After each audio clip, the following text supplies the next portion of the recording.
यहां सरदे के होते हैं सौदे, आशिकी इतनी सस्ती नहीं है। ये तो प्रेम की बातें हैं ऊधो, बंदगी तेरे वश की नहीं है। यहां सरदे के होते हैं।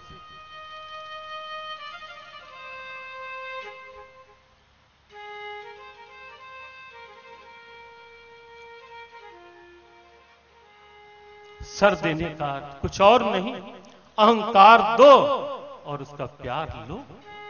और सौदा, यदि आप विचार करें कि सौदा किसी भी दृष्टि से महंगा है क्या? अहंकार जो जीवन का भार है, अहंकार जो जीवन की चिंता है, अहंकार जो सब तरह से संस्कृति मूल सूलप्रद नाना मानसकार ने कहा, या और कहा अहंकार अति दुखद डमरुआ। सबसे घातक बीमारी जीवन की अहंकार।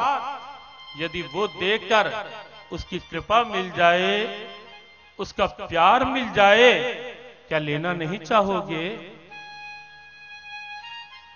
और यदि लेना चाहोगे तो आज से निश्चित कि क्रिया में से कर्म नहीं छोड़ना। जहां जहां है अपना अपना कार्य करते रहे। कर्तव्य छोड़ने की बात गीता ने एक बार नहीं कही। बहुत अविवेकी हैं वे लोग जिन्होंने इस अनूठे, इस विश्ववंध्य दिव्य उदारतम ग्रंथ के साथ ये आक्षेप लगाया कि गीता तो कर्म छुड़वाती है, गीता तो सन्यासियों का ग्रंथ है। वस्तुतः ये केवल अविवेक की भाषा है। गीता कर्म का त्याग नहीं करवाती। कोई आप में से या कोई कहीं भी कभी भी गीता के 700 श्लोकों में से एक भी शब्द ऐसा नहीं बता सकता, नहीं कह सकता जहां भगवान ने कर्म त्याग की बात कही हो। एक भी शब्द नहीं गीता के अंदर कर्म छोड़ने के लिए। गीता ने तो ये कहा कि विषैला सांप नहीं, विषैले तो सांप के दांत हैं। दांत निकाल दो, सांप बच्चों का खेल बन जाएगा। और आपने कई बार देखा होगा द्वार पर आए हुए सपेरे कई बार बहुत बड़े बड़े सांप गले में लेकर घूम रहे होते हैं। घर के द्वार पर खड़े हो जाते हैं और आकर कहते हैं बच्चों से कि आप सांप को हाथ लगाओ। हाथ लगाया जाता है। ऐसा नहीं कि वो खिलौना होता है, ऐसा नहीं कि वो सांप मुर्दा होता है, जीवित होता है, सजीव होता है और वास्तविक सांप होता है, लेकिन डसता नहीं, डंक नहीं लगाता। क्यों? सांप और बच्चों का खेल। बस यही है गीता का कर्म योग। सांप बच्चों का खेल बन जाता है कब? जब अंदर से विषैले दांत सपेरे फाई निकाल देते हैं। सांप बच्चों का खेल बन गया। क्या कारण है? कि वही कर्म हम करते हैं तो बंधन का कारण, और वही कर्म महापुरुष करते हैं तो वो कर्म खेल, वो कर्म लीला। क्यों? कारण एक,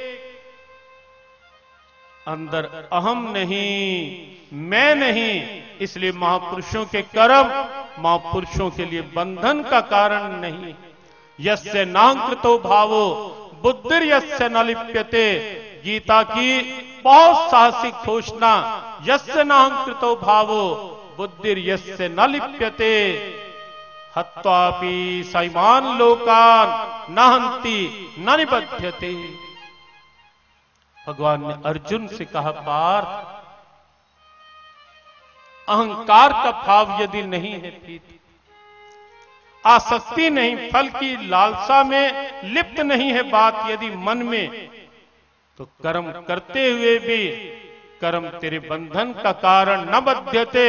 कर्म तेरे बंधन का कारण बिल्कुल नहीं बनेगा, क्योंकि बांधता कर्म नहीं है, बांधता अहंकार, बांधती मैं है।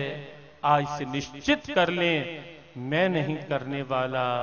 और इच्छा की जहां तक बात है, कर्म के साथ यदि ये बात पक्की कर लोगे कि मेरे नाथ, मेरे प्रभु, होना तो वही है जो तेरी इच्छा हो, इसलिए मैं तो तेरी कृपा, तेरी शक्ति से बस कर्म कर रहा हूं।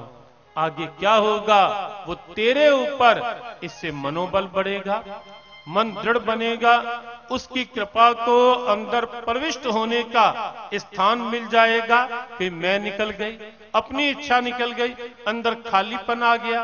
वो खालीपन परमात्मा का घर है, वो खालीपन ईश्वरीय कृपा का उचित स्थान है। इसलिए अंदर से मैं आसक्ति, इच्छाएं निकालो, कर्म करो, उसकी मौज, उसकी लीला, उसकी शक्ति, उसकी इच्छा। शांत रहोगे, निश्चिंत रहोगे, मनोबल कमजोर नहीं पड़ेगा, अंदर की ऊर्जा सुरक्षित रहेगी। गीता व्यवहारिक प्रेरणाओं का ग्रंथ है। समापन की कुछ आवश्यक बातें, बिल्कुल व्यवहारिक प्रेरणाओं का ग्रंथ। मत मानिए कि गीता अर्जुन के लिए थे, अब तो यही माने कि अर्जुन मैं। और एक संकेत, जब भी आप किसी ग्रंथ का पाठ करें इस भाव से ही करें।